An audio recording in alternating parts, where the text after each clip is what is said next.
Good morning, students. Welcome once again to another lecture of Papcon Physics. अभी तक हमने Papcon Physics में chapter number 1 किया था, 11 का यूनिट्स एंड मेजरमेंट हमने किया था। तो आज से हम चैप्टर नंबर 2 काइनामेटिक्स स्टार्ट कर रहे हैं, ठीक है। तो आज से काइनामेटिक्स मीन्स मोशन, एक्चुअल जो फिजिक्स होती है वो यहाँ से स्टार्ट हो रही है, ठीक है। अभी तक आपने बेसिक कंसेप्ट पढ़े थे फिजिक्स के बारे में, तो हम स्टार्ट करते हैं काइनामेटिक्स से। काइनामेटिक्स से एक एक्चुअल में क्या है, काइनामेटिक्स एक ब्रांच है मैकेनिक्स की, ठीक है। तो हम सबसे पहले मैकेनिक्स पढ़ेंगे कि मैकेनिक्स क्या है, ठीक है। तो मैकेनिक्स की definition, it is the branch of physics which deals with the study of motion of physical bodies. Mechanics क्या है कि मैकेनिक्स एक फिजिक्स की ब्रांच है जिसमें हम मोशन को स्टडी कर रहे हैं। जो भी वर्ल्ड में बॉडीज़ होती हैं यूनिवर्स में, बॉडीज़ कोई भी बॉडी जो भी मूविंग बॉडी है, ठीक है, जो मूव कर रही है यानी मोशन में है, उनकी हम स्टडी करते हैं मैकेनिक्स में, ठीक है। Mechanics can be classified into following branches. Mechanics को फर्दर हम क्लासीफाई कर सकते हैं तीन तरीके से, तीन कैटेगरीज में। मैकेनिक्स की सब ब्रांचेस कह लीजिए आप इन्हें, स्टैटिक्स, काइनामेटिक्स और डायनामिक्स। मीन्स कि काइनामेटिक्स जो हम इस चैप्टर में पढ़ेंगे वो एक्चुअल में किसकी ब्रांच है, वो मैकेनिक्स की ब्रांच है, ठीक है। और मैकेनिक्स किसकी ब्रांच है, फिजिक्स की ब्रांच है, ठीक है। तो फिजिक्स के अंडर आप मैकेनिक्स पढ़ते हैं और मैकेनिक्स के अंडर आप काइनामेटिक्स पढ़ते हैं, ठीक है। तो काइनामेटिक्स के साथ और दो ब्रांचेस मैकेनिक्स की, स्टैटिक्स और डायनामिक्स भी होती हैं। तो हम इन तीनों को पहले पढ़ते हैं कि ये तीनों क्या हैं और किस चीज़ से रिलेटेड हैं। तो सबसे पहले बात करते हैं स्टैटिक्स की। Statics means branch of mechanics which deals with the study of bodies at rest. ये मैकेनिक्स की वो ब्रांच है जो बॉडीज को स्टडी करती हैं जब वो रेस्ट पर होती है, मतलब मोशन नहीं होता, मूविंग नहीं होती है बॉडीज, रेस्ट पर एक जगह पर रुकी हुई होती हैं, ठीक है। तो उनकी स्टडी जो होती है वो स्टैटिक्स में की जाती है। Next kinematics. Kinematics branch of mechanics which deals with the study of motion of physical bodies without taking into account the factors which cause motion। ये मैकेनिक्स की एक ब्रांच है जिसमें हम फिजिकल बॉडीज के मोशन को स्टडी करते हैं, ठीक है। इसकी डेफिनेशन को पूरा किए बिना एक बार डायनामिक्स भी पढ़ते हैं कि क्या चीज़ है। डायनामिक्स है branch of mechanics that deals with the study of motion of physical bodies. Means dynamics में भी आप क्या करते हैं, आप फिजिकल बॉडीज के मोशन को ही स्टडी करते हैं, ठीक है। तो काइनामेटिक्स और डायनामिक्स में डिफरेंस क्या है, देखिए काइनामेटिक्स और डायनामिक्स की जो सेकंड लाइन है वो इनका बेसिक डिफरेंस है। काइनामेटिक्स में क्या हो रहा है कि study of motion of physical bodies without taking into account the factors which cause motion. Means कि विदाउट टेकिंग इनटू अकाउंट मतलब आपने अकाउंट में नहीं लेना है उन सभी फैक्टर्स को जिस वजह से मोशन पैदा होता है, ठीक है। काइनेमेटिक्स में बॉडी मोशन में है, आप मोशन को स्टडी कर रहे हैं, लेकिन किस वजह से मोशन में आई है बॉडी, किन फैक्टर्स की वजह से मोशन क्रिएट हुआ है, आप उन फैक्टर्स को नहीं कंसीडर करेंगे, उनको आपने नहीं स्टडी करना है, ठीक है। लेकिन डायनामिक्स में क्या है, इसमें भी मोशन ऑफ फिजिकल बॉडीज को ही स्टडी किया जाता है, लेकिन आप में डायनामिक्स में उन सभी फैक्टर्स को भी अकाउंट में लेना है, मतलब उनको कंसीडर करना है जिसकी वजह से मोशन पैदा हुआ है, ठीक है। तो काइनामेटिक्स और डायनामिक्स में बेसिक डिफरेंस यही है कि काइनामेटिक्स में आपने उन सब फैक्टर्स को नहीं लेना है जो मोशन को क्रिएट करती हैं, मोशन को बनाने में हेल्प करते हैं, ठीक है। लेकिन डायनामिक्स में आप उन सभी फैक्टर्स को कंसीडर करेंगे, ठीक है। आई होप आपको क्लियर होगा ये basic difference. Rest and motion, ये सब बेसिक डेफिनेशन हैं और आप अभी तक बहुत अच्छे से आपकी प्रीवियस क्लासेस में पढ़ते आए होंगे, तो मुझे नहीं लगता कि इसमें आपको बहुत ज़्यादा प्रॉब्लम होगी। तो रेस्ट के बारे में जैसे हम बात करते हैं, रेस्ट क्या होता है, an object is said to be at rest if it does not change its position with respect to surroundings.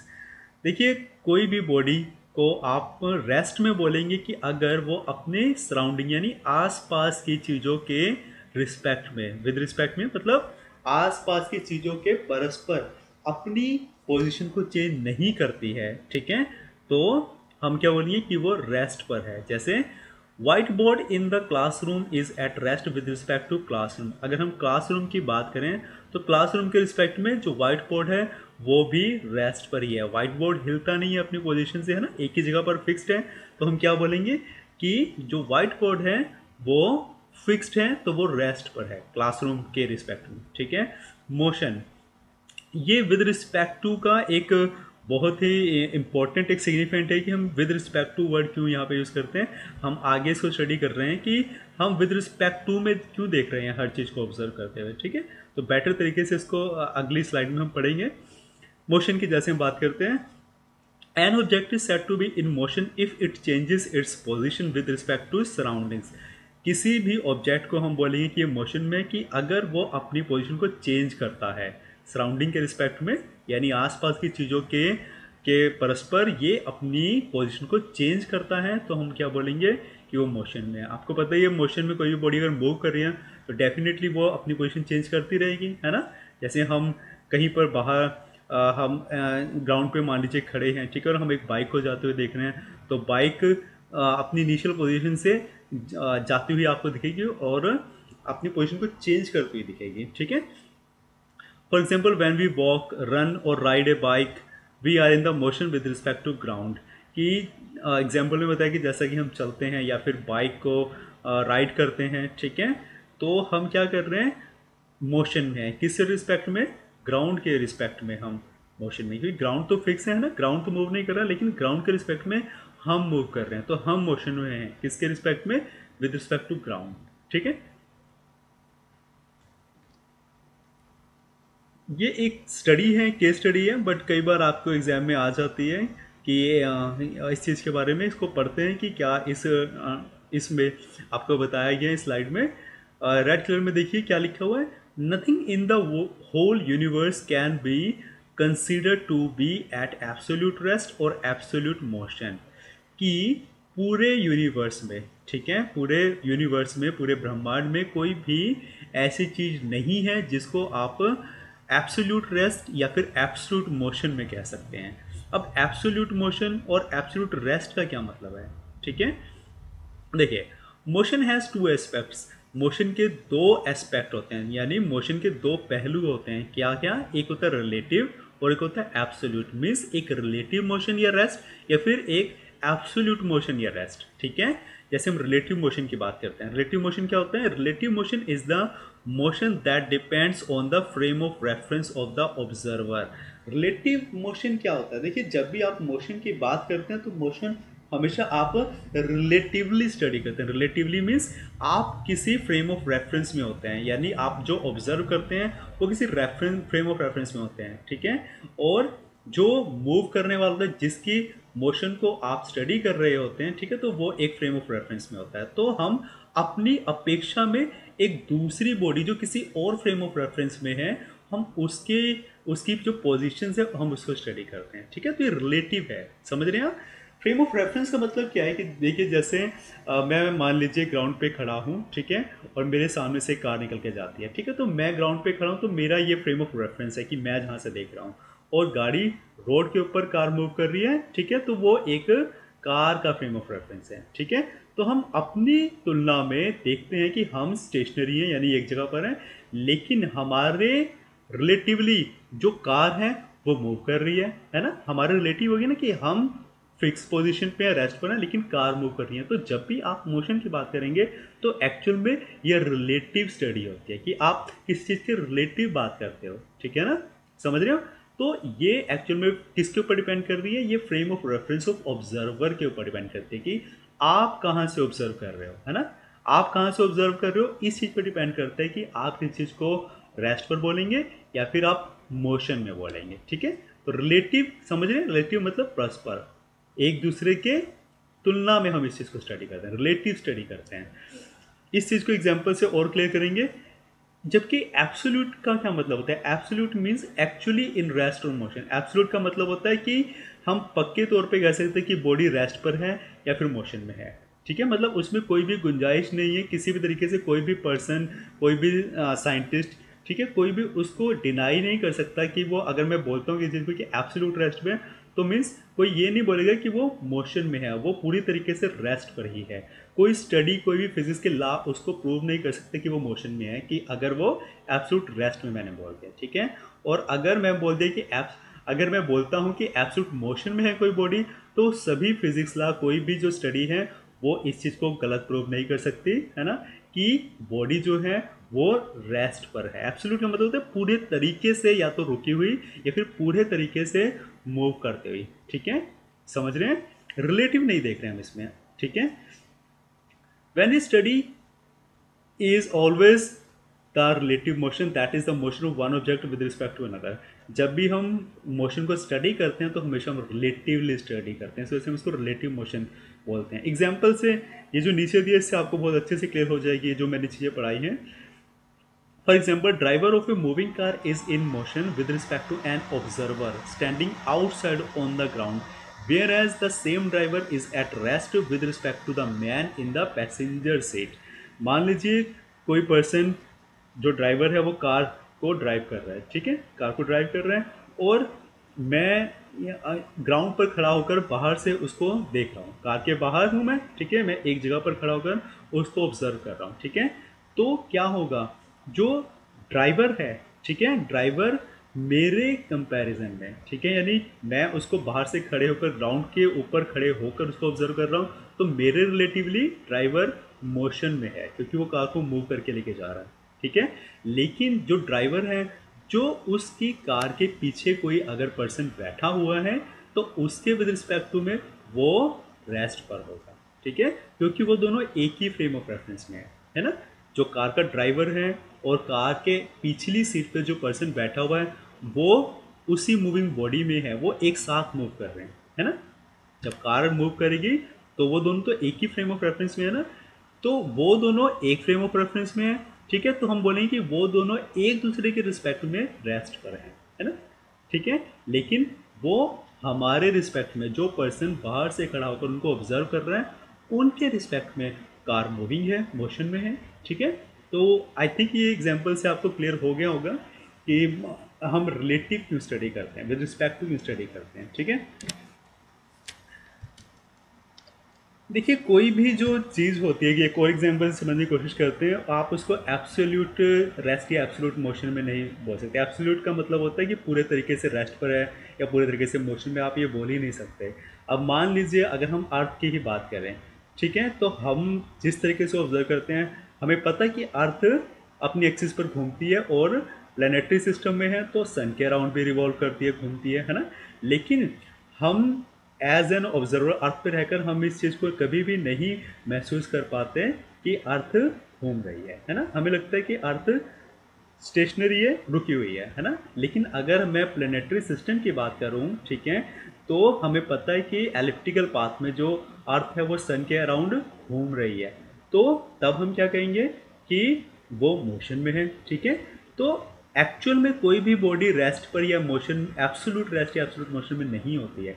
सिर्फ इस चीज़ पर डिपेंड करता है कि हम इसको स्टडी किस पॉइंट ऑफ व्यू से कर रहे हैं। ठीक है, ऑब्जर्वेशन कहाँ से कर रहे हैं, किस फ्रेम ऑफ रेफरेंस से उसको ऑब्जर्व कर रहे हैं, सिर्फ इस चीज़ पर डिपेंड करता है कि कोई बॉडी रेस्ट पर है या मोशन पे है। ठीक है ना, ऐसे हमारे लिए तो अर्थ रुकी हुई है ना, हमें ये फील नहीं होती घूमती हुई। लेकिन अगर आप प्लैनेटरी सिस्टम की बात करेंगे तो आपको पता है कि सन के अराउंड अर्थ चक्कर लगाती है तो वो मोशन में है। ठीक है, तो सिंपली ऑब्जर्वर पे डिपेंड करते हैं कि आप किस तरीके से उसको ऑब्जर्व कर रहे हैं। तो कोई भी बॉडी पूरी तरह से ना तो आप रेस्ट पर बोल सकते हैं और ना ही पूरे यूनिवर्स में किसी बॉडी को आप कहेंगे कि पूरी तरह से मोशन में है। ठीक है, पॉइंट मास ऑब्जेक्ट क्या होता है। Next, point mass object, an object can be considered as point mass object if during the course of motion it covers distances much greater than its own size. किसी भी object का अगर जो size है वो बहुत छोटा है किसके कंपैरिजन में, कि कितना वो डिस्टेंस ट्रेवल कर रही है। ठीक है, कोई भी बॉडी अगर अपने साइज के कंपैरिजन में बहुत ज़्यादा डिस्टेंस ट्रैवल करे, डिस्टेंस कब ट्रैवल करेगी, जब वो मोशन में होगी। रुकी हुई चीज़ तो डिस्टेंस कवर नहीं कर सकती ना, तो जब वो मोशन में होगी तो कुछ डिस्टेंस कवर करेगी। अब वो जो डिस्टेंस उसने कवर किया अगर उस ऑब्जेक्ट, उस बॉडी के रिस्पेक्ट में उसके कंपैरिजन में बहुत बड़ा है, बॉडी छोटी है डिस्टेंस बहुत बड़ा है, तो हम क्या बोलेंगे, हम उसको पॉइंट मास ऑब्जेक्ट बोलेंगे। ठीक है, for example earth can be taken as a point mass object if we study its trajectory while moving around the sun. जैसे हम अर्थ को एक पॉइंट मास ऑब्जेक्ट की तरह ले सकते हैं, किस केस में, कि जब हम प्लैनेटरी सिस्टम को स्टडी कर रहे हैं। ठीक है, हमारा जो सोलर सिस्टम है, ठीक है, क्योंकि सन के अराउंड अर्थ घूम रही है एक ट्रेजेक्ट्री में, एक पर्टिकुलर लाइन में, एक पर्टिकुलर ऑर्बिट में घूम रही है ना। तो अब अर्थ सन के अराउंड घूम रही है तो सन के अराउंड जो पूरा चक्कर है लगाएगी, वो पूरा जो डिस्टेंस है वो बहुत ज़्यादा है साइज में एज कंपेयर टू अर्थ का जो साइज है ना। तो इस तरीके से उस टाइम में आप अर्थ को भी पॉइंट ऑब्जेक्ट मान सकते हैं, ठीक है। नेक्स्ट बात करते हैं रेक्टिलिनियर मोशन। रेक्टिलिनियर मोशन क्या होता है? Study of motion of object along a straight line is called rectilinear motion. Simple definition है कि कोई भी बॉडी अगर एक लाइन के अलोंग मूव कर रही है, ठीक है, स्ट्रेट लाइन के अलोंग मूव कर रही है, ठीक है, हम 3D में नहीं देख रहे हैं, हम सिर्फ ये देख रहे हैं कि वो एक सीधी लाइन के अलोंग मूव कर रही है, ठीक है, तो हम उसके क्या बोलेंगे? रेक्टिलिनियर मोशन, ठीक है। पोजीशन क्या होती है? Position of an object is always defined with respect to some reference point which we generally refer to as origin। देखिए, किसी भी चीज़ की अगर हमें पोजीशन बतानी है तो हम उसको किस तरीके से देखते हैं? हम किसी रेफरेंस पॉइंट के लिहाज से उसको देखते हैं, विद रिस्पेक्ट टू में देखते हैं हम उसको।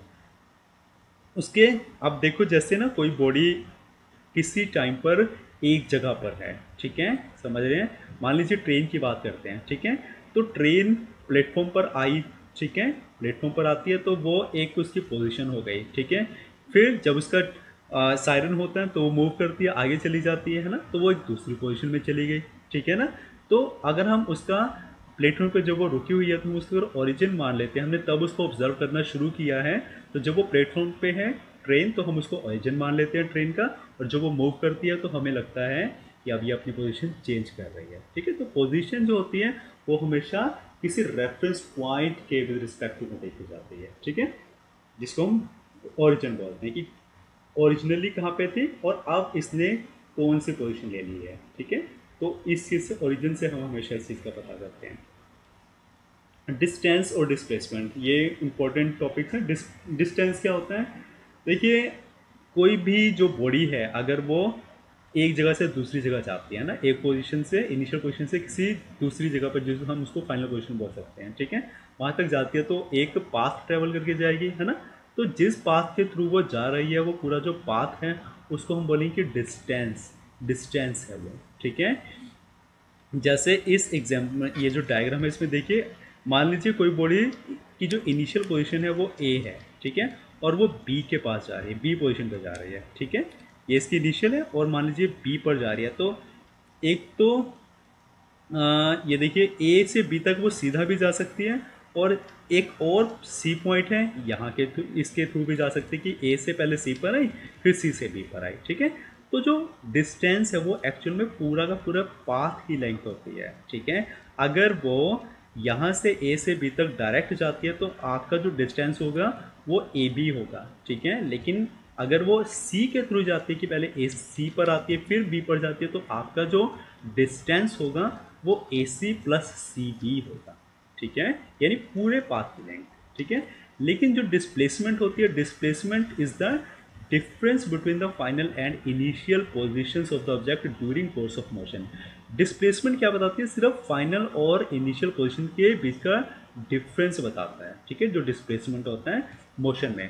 देखो, जैसे ए है, ठीक है, उसके बाद बी है, बी पर आई तो ए से बी तक कितना मूव कर गई, यानी इनिशियल पोजीशन ए पे थी और फाइनली वो बी पर पहुंची, तो इन दोनों के बीच में कितना गैप है, कितना डिस्टेंस है, ठीक है, वो डिस्प्लेसमेंट कहलाता है, ठीक है, समझ रहे हैं। लेकिन अगर ये था डिस्टेंस की बात करें तो पाथ की पूरी लाइन की, जिस भी पाथ के पूरे रास्ते से ये मूव करके बी तक पहुंचा है उस पूरे पाथ की लाइन को आप डिस्टेंस बोलते हो। लेकिन जो डिस्प्लेसमेंट होती है वो सिर्फ इनिशियल और फाइनल पोजीशन के बीच का डिफरेंस बताती है, ठीक है, कि कितना मूव हो गया अपनी इनिशियल पोजीशन से। अब मान लीजिए अगर ए अपनी इनिशियल पोजीशन पे यहाँ पर है, फिर वो सी पर जाता है, फिर वो बी पर जाता है और वापस ए पे जाता है ना, तो उसकी जो डिस्प्लेसमेंट है इस केस में वो ज़ीरो हो जाएगी। क्यों? क्योंकि वो जहाँ से चला था वो वापस वहीं आ गया है, ठीक है। तो इस केस में डिस्प्लेसमेंट ज़ीरो है।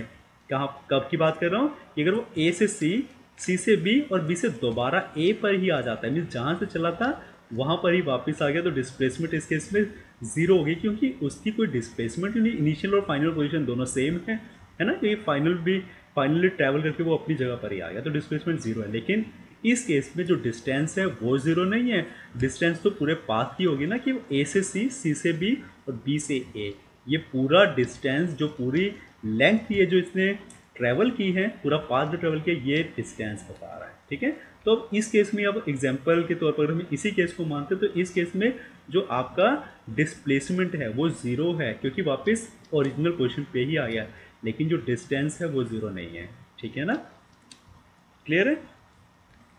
अब डिस्टेंस और डिस्प्लेसमेंट दोनों एक्चुअल में क्या है, लेंथ है ना। और आपको पता है ऐसा यूनिट में लेंथ को हम मीटर में मेजर करते हैं, ठीक है। तो ऐसा यूनिट डिस्टेंस और डिस्प्लेसमेंट दोनों का ही मीटर है, जिसको हम एम से डिनोट करते हैं, और उनका डायमेंशनल फार्मूला भी m0 L1 T0 ही होगा। L1 क्योंकि है, सिर्फ L यानी लेंथ के कोरस्पॉन्डिंग ये आपको स्टडी करना होता है, ठीक है ना। लेंथ होती है सिर्फ, जो डिस्टेंस और डिस्प्लेसमेंट होती है, ना तो इसका कुछ मास से लेना देना है और ना ही टाइम की हम बात करेंगे यहाँ पे, सिर्फ लेंथ की बात कर रहे हैं जो हम डिस्टेंस और डिस्प्लेसमेंट की बात कर रहे हैं। तो डिस्टेंस और डिस्प्लेसमेंट दोनों के ही जो यूनिट है और डायमेंशनल फॉर्मूला वो सेम है, आप देख सकते हैं, ठीक है। नेक्स्ट बात करते हैं नेगेटिव डिस्प्लेसमेंट। एक बड़ा ही इम्पोर्टेंट ये टॉपिक है और कई बार पेपर में आ जाता है कि नेगेटिव डिस्प्लेसमेंट क्या होती है, इसके बारे में बताइए। देखो, नेगेटिव डिस्प्लेसमेंट क्या होता है कि as displacement is a vector quantity. एक चीज़ मैं आपको बता देता हूँ यहाँ पे, तो डिस्प्लेसमेंट एक वेक्टर क्वांटिटी है। देखिए, दो तरह की क्वांटिटीज़ होती हैं, एक स्केलर होती है और एक वेक्टर होती है, ठीक है। स्केलर क्वांटिटी में आप सिर्फ मैग्नीट्यूड लेते हो, ठीक है, और वेक्टर क्वांटिटी में आप हमेशा डायरेक्शन की भी बात करते हैं, ठीक है, कि किस डायरेक्शन में कोई चीज़ हुई है। जब इसी चैप्टर में हम आगे स्केलर और वेक्टर क्वांटिटी को और अच्छे तरीके से पढ़ेंगे, ठीक है। तो डिस्प्लेसमेंट एक वेक्टर क्वांटिटी, और जब भी वेक्टर की बात करेंगे तो आपके माइंड में हमेशा डायरेक्शन की बात आनी चाहिए कि आप किसी डायरेक्शन में वो काम कर रहे हो। अगर आप वेक्टर बोल रहे हो तो मीन्स कोई डायरेक्शन आप जरूर स्टडी कर रहे हैं, ठीक है। तो जो डिस्प्लेसमेंट है वो एक वेक्टर क्वांटिटी है, ठीक है। Negative here refers to the opposite direction, और नेगेटिव डिस्प्लेसमेंट का मतलब यह है कि जो डिस्प्लेसमेंट हो रही है वो जिस जगह से चले थे, जैसे हम आगे की तरफ चलते हैं, हम इनिशियल पोजीशन से राइट हैंड साइड में चलते हैं, ठीक है, लेकिन दोबारा से हम लेफ्ट हैंड साइड यानी लेफ्ट साइड में चलने लग जाते हैं और अपनी इनिशियल पोजीशन को भी क्रॉस करके और लेफ्ट तक आ जाते हैं। तो एक तरीके से क्या हुआ कि आपकी डिस्प्लेसमेंट हुई है, लेकिन आपकी डिस्प्लेसमेंट जिस डायरेक्शन में आपने चलना शुरू किया था उससे अपोजिट डायरेक्शन में आप डिस्प्लेस हुए, ठीक है। तो वो नेगेटिव डिस्प्लेसमेंट होती है। इस एग्जांपल से आपको क्लियर हो जाएगी ये चीज। मान लीजिए if a man starts from his initial position and moves forward 15 metre. हम क्या मान रहे हैं कि कोई मैन है, कोई पर्सन है, क्या करता है, वो उसकी इनिशियल पोजीशन मान लीजिए ए है, स्मॉल ए जो पोजीशन है, ठीक है, ये उसकी इनिशियल पोजीशन है। तो वो 15 मीटर फॉरवर्ड डायरेक्शन में यानी आगे की तरफ जाता है, वो बी तक पहुंचता है, ठीक है। अब वो बी से दोबारा बैकवर्ड डायरेक्शन में फिर से, यानी जिस पाथ पर आया था उसी पाथ पे वो दोबारा से मूव करता हुआ, दोबारा पीछे मूव करता हुआ 20 मीटर और मूव कर जाता है। 15 मीटर वो फॉरवर्ड डायरेक्शन में चला था और 20 मीटर वो दोबारा से वापस, यानी वापसी में इसी डायरेक्शन में अपोजिट चल पड़ा है वो, है ना। तो बैकवर्ड डायरेक्शन बोल सकते हैं आप उसको। तो आप देख सकते हैं कि इनिशियल पोजीशन ए से वो सी पोजीशन पर आ गया, यानी ए उसकी इनिशियल पोजीशन थी और सी उसकी फाइनल पोजीशन है, लेकिन जो सी है वो अपोजिट डायरेक्शन में है। किस डायरेक्शन से अपोजिट है, जिस डायरेक्शन में ए से स्टार्ट किया था मूव करना, ठीक है, समझ रहे हैं। यानी ए से जब आपने मोशन स्टार्ट किया था तो आप फॉरवर्ड डायरेक्शन में जा रहे थे, लेकिन जब आप फाइनली पहुंचे हो, जब आपने अपनी जो ट्रैवलिंग है वो फिनिश की है, मूव करना बंद किया है, यानी मोशन को ख़त्म किया, जहाँ पर उस पॉइंट पर आप ए से बैकवर्ड डायरेक्शन में आ गए, ए से उस डायरेक्शन से अपोजिट आ गए जिस डायरेक्शन में आपने चलना शुरू किया था, है ना। ए से बी से फॉरवर्ड चल रहे थे, लेकिन बी से सी आप क्या चल रहे हैं, बैकवर्ड डायरेक्शन में चल रहे हैं। तो अभी आप देख सकते हैं ए इधर मूव कर रहा है और ये जो सी है वो इसके लेफ्ट में आ गया है, ठीक है। तो आप बोल सकते हो कि अपनी ओरिजिनल पोजीशन से ये बैकवर्ड डायरेक्शन में मूव कर गया है, ठीक है। तो इस केस में हम बोलेंगे कि ये इसकी नेगेटिव डिस्प्लेसमेंट हुई है, 5 मीटर नेगेटिव डिस्प्लेस हुआ है, ठीक है, अपनी पोजीशन से जो भी पर्सन ए से मूव किया है, ठीक है। नेक्स्ट हमारा टॉपिक है difference between distance and displacement. Distance और डिस्प्लेसमेंट में डिफरेंसेस क्या हैं, ये भी एक अच्छा टॉपिक है, डिस्टेंस और डिस्प्लेसमेंट। डिस्टेंस क्या होता है, actual path ट्रेवर्स by the body, ठीक है, हमने देखा है एग्जांपल में, ठीक है, जैसे ए से सी, सी टू बी, ये पूरा पाथ ट्रेवल किया है वो डिस्टेंस बताता है। और difference between initial and final position displacement, A और बी के बीच में जो गैप है, जो उनके बीच की जो दूरी है इनिशियल और फाइनल पोजीशन के बीच की, उसको आप डिस्प्लेसमेंट बोलते हो। डिस्टेंस आपका एक स्केलर क्वांटिटी होती है, ठीक है, लेकिन जो डिस्प्लेसमेंट होती है वो एक वेक्टर क्वांटिटी होती है। स्केलर क्वांटिटी मीन्स इसमें आप डायरेक्शन की बात नहीं करेंगे, है ना, सिर्फ वैल्यू की बात नहीं, कितनी वैल्यू है, कितना मैग्नीट्यूड है उसका, ठीक है। इन वेक्टर मतलब आप डायरेक्शन की भी बात करेंगे, ठीक है।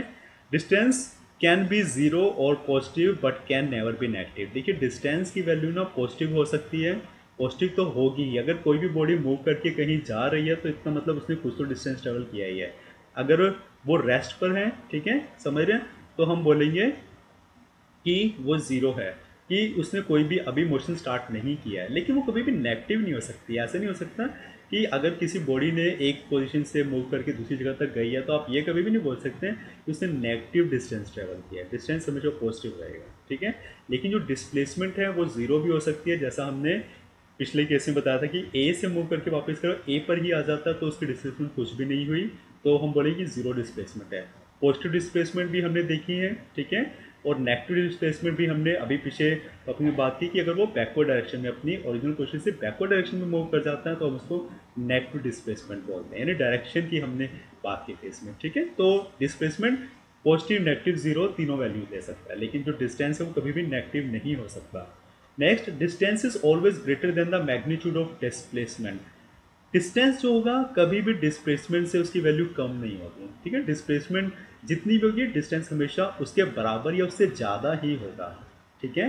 लेकिन जो डिस्प्लेसमेंट है वो ऑलवेज लेस देन और इक्वल टू डिस्टेंस। डिस्प्लेसमेंट कभी भी डिस्टेंस से ज़्यादा नहीं होगा, उससे कम हो सकता है डिस्टेंस से या उसके बराबर हो सकता है, लेकिन डिस्टेंस से कभी भी ज़्यादा वैल्यू नहीं होगी डिस्प्लेसमेंट की, ठीक है।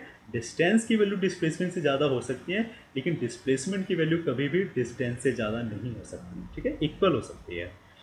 Next, distance depends upon the path travelled. Distance हमेशा पाथ के ऊपर डिपेंड करती है ना।